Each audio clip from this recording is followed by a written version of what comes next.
First Dhanush அவர்களோட குபேரா படத்தை பற்றி நம்ம பார்ப்போம். இந்த சைடு பார்த்தோம்னா ஒரு மிக்ஸ்டு ரிவ்யூஸ் நிறைய வந்துட்டுருக்கு, ஒரு பக்கம் நெகட்டிவ் ரிவ்யூஸ் வந்துட்டுருக்கு.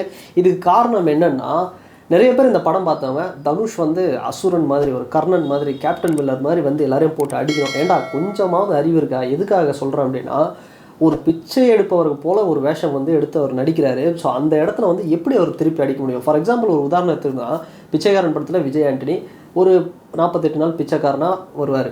ஸோ அதில் வந்து பார்த்தோம்னா அவர் வந்து ஒரு பெரிய பணக்காரர், பிச்சை எடுப்பார் ஒரு 48 நாள். அந்த டைமில் ஃபைட்டெல்லாம் வரும்போது அவர் கொஞ்சம் நல்லா திடகார்த்தமாக இருப்பார், அடிப்பார். ஆனால் இந்த கதையில் பார்த்தோம்னா தனுஷ் அவர்கள் சின்ன வயசுலேருந்தே வந்து அவர் பார்த்தோம்னா ஒரு பிச்சை எடுத்து ரொம்ப கஷ்டப்பட்டு அப்படி ஒரு கேரக்டராக தான் இருக்கார். அவரால் ப்ராப்பராக கூட வந்து பார்த்தோம்னா ஒரு 3 வேளை ஒரு நாளைக்கு சாப்பிட்றவராக கூட அந்த கேரக்டர் இருக்காது. ஸோ ஏதோ ஒரு கிடைக்கிறத சாப்பிட்றது அந்த மாதிரி தான் வந்து இருப்பார். ஒரு பலம் யார் அடித்தாலும் வந்து வாங்கிப்பார், ஒரு பலமே இல்லாத மாதிரி வந்து தன்னை காட்டிப்பார். அவர் போயிட்டு ஒரு அசுரன் மாதிரியும் ஒரு கர்ணன் மாதிரியும் ஒரு மிரட்டலான ஒரு இது எடுத்து ஃபைட்டெல்லாம் பண்ணணும், ஒரு வேலையில்லா பட்டதா இல்லை சிக்ஸ் பேக் காட்டிக்கிட்டு ஃபைட்டு பண்ணணும் அப்படின்னு எதிர்பார்த்திங்கன்னா கண்டிப்பாக உங்களுக்கு இந்த படம் ஒரு நெகட்டிவாக தான் வந்து தெரியும். ஸோ அதை தாண்டிட்டு அவரோட நடிப்பு ஒரு அந்த கேரக்டராக எப்படி இருக்கிறாரோ அதை நீங்கள் பார்த்தீங்கன்னா இந்த படம் கண்டிப்பாக சாட்டிஸ்ஃபை பண்ணும். ஸோ அடுத்து நம்ம கருப்பு, சூர்யா அவர்களுடைய கருப்பு. இந்த படம் சூர்யா 45 அப்படிங்கிற பேரில் வந்து தயாராகிடுச்சு. ஸோ இப்போ ஃபைனலாக ஆர்ஜே பாலாஜி அவர்களுடைய பர்த்டே அன்னைக்கு இந்த படத்தோட அப்டேட் வந்திருக்கு. இந்த படத்தோட அந்த போஸ்டர் நம்ம பார்த்துருப்போம். பார்க்கும்போது எனக்கு என்ன தோணுச்சு அப்படின்னா, எதற்கும் துணிந்தவன் படத்துடைய அந்த போஸ்டர் மாதிரி தான் இருந்தது. ஸோ இந்த கதையும் பார்த்தோன்னா இந்த படத்தோட கதை ஏதோ ஒரு நீதித்துறை பேஸ் பண்ண கதை அந்த மாதிரிலாம் வந்து ஏதோ சொல்கிறாங்க, சில ஜஸ்டிஸ் அப்படி இப்படிலாம் சொல்கிறாங்க. ஆனால் பின்னாடி இன்னொரு பக்கம் பார்த்தா இந்த படம் ஒரு ஃபிக்ஷனான ஒரு ஸ்டோரி. பின்னாடி வந்து கருப்பு, அதிலே பார்த்தோம்னா அந்த கருப்பசாமி, அந்த குதிரை நிற்கிறது, இந்த கத்தி, கருப்பசாமியோட ஆயுதம், அப்படியே சாமி அப்படி நிற்கிற மாதிரி சில இதெல்லாம் அந்த போஸ்டரில் வந்து இருந்தது. ஸோ இது பார்க்கும்போது எனக்கு என்ன ஜர்க் ஆகுது அப்படின்னா, ஜென்ரலாக சூர்யா படம் லைட்டாக கொஞ்சம் அப்படி சுமாராக அப்படி இப்படி தட்டுப்பட்டாலே வந்து ஏதாவது கண்டென்ட் மாட்டுமான்னு மொத்தமாக அடிக்கிறதுக்கு தமிழ்நாட்டில் ரெடியாக இருக்காங்க. அப்படின்னும் போது ஆர்ஜே பாலாஜி என்ன ஏதாவது ஒரு கொஞ்சம் மிஸ்டேக் பண்ணார் அப்படின்னா இந்த படம் எப்படியாவது வந்து காப்பாற்றிடணும். ஏன் சொல்கிறேன்னா, அப்புறம் ஒரு கட்டத்தில் இந்த ஹிப்ஹாப் தமிழ் அவர்கள் வந்து வீரன் ஒரு படம் நடித்தார், அந்த மாதிரி ஆகிடக்கூடாது. வீரனே வீரனே அப்படிங்கிற மாதிரி ஒரு ஃபிக்ஷன் ஆகிடுது. அது கூட ஒரு நல்ல கான்செப்ட் தான், பட் நான் எதுவும் சொல்லலை.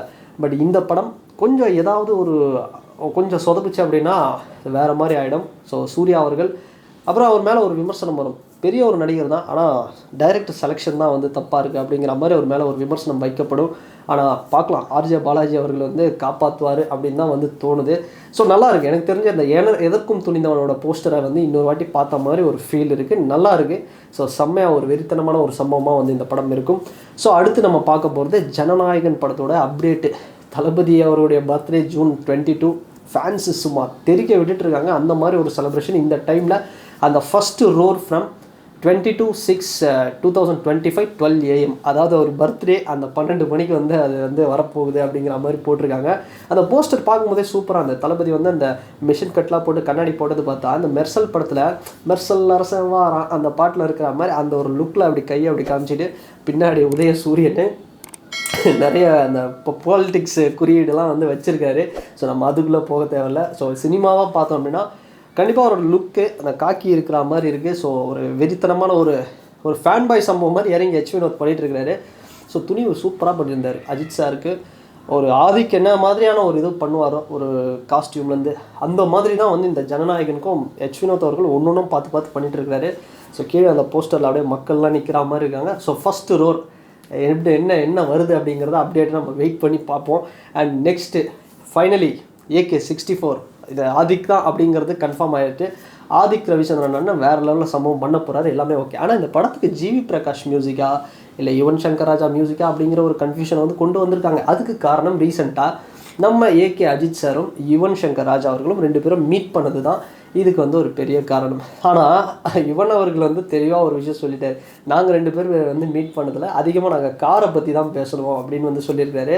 ஸோ ஒருவேளை 2 பேரும் ஸோ வலிமை படத்துலேருந்து கொஞ்சம் அஜித் சார் வந்து யுவனை துரத்தி விட்டுட்டார், அந்த மாதிரி பிரச்சனை ஆகிடுச்சு அப்படி இப்படிலாம் என்னென்னவோ சொன்னாங்க. பட் இப்போ அவங்க 2 பேருக்குள்ளே இருக்கிற நட்பு உறுதியாக இருக்கிறது அப்படிங்கிறது ஸ்ட்ராங்காக தான் இருக்குது. இருந்தாலும் ஒரு வாய்ப்பு, ஏன்னா என்ன தாங்க ஏஆர் ரஹ்மான் சாராக இருக்கட்டும், யாராக இருக்கட்டும், யார் மியூசிக் பண்ணாலும் ஏகேனா யுவன்னா ஏகே.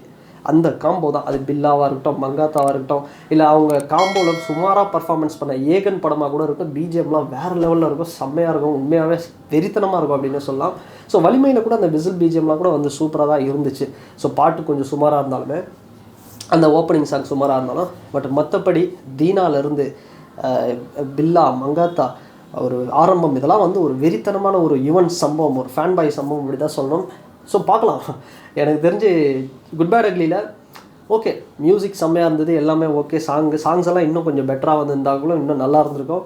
பட் பிஜிஎம் அடித்து தூக்கிட்டார் ஜிவி பிரகாஷ், நான் இல்லைன்னு சொல்ல. பட் ஜிவியே இன்னொரு வாட்டி பண்ணாலும் ஓகே தான். AK fans 100% ready. பட் ஒருவேளை இந்த ஆதிக் ரவிச்சந்திரனோட கூட்டணியில் இவங்களோட காம்போ வந்து திரும்ப வந்துச்சு அப்படின்னா, ஏகே அண்ட் யுவன் காம்போ வந்துச்சுன்னா உண்மையாக ஒரு பெரிய ட்ரீட்டாக இருக்கும். நான் இதுலேயே எதிர்பார்த்தேன். குட் பேட் அக்லி கிளைமேக்ஸில் ஏகே சார் வந்து ரெட் ஷர்ட் போட்டு அப்படி இறங்குவார்.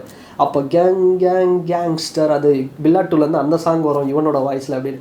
ஏன்னா எல்லாருமே வச்சுட்டாங்க. ஏகே சாரோடைய அந்த கூட யாரெல்லாம் ட்ராவல் பண்ணாங்களோ எல்லாருமே வச்சாங்க. மகாநிதி சங்கர் சாரோட வாய்ஸை கூட ஓப்பனிங்கில் வந்து காமிச்சாங்க ஜிபியூவில்.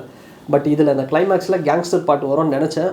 சரி ஓகே, அதில் வந்து ஜிபியோட சாங்கை போட்டது இன்னும் அதுவும் வெறித்தனமாக தான் இருந்தது.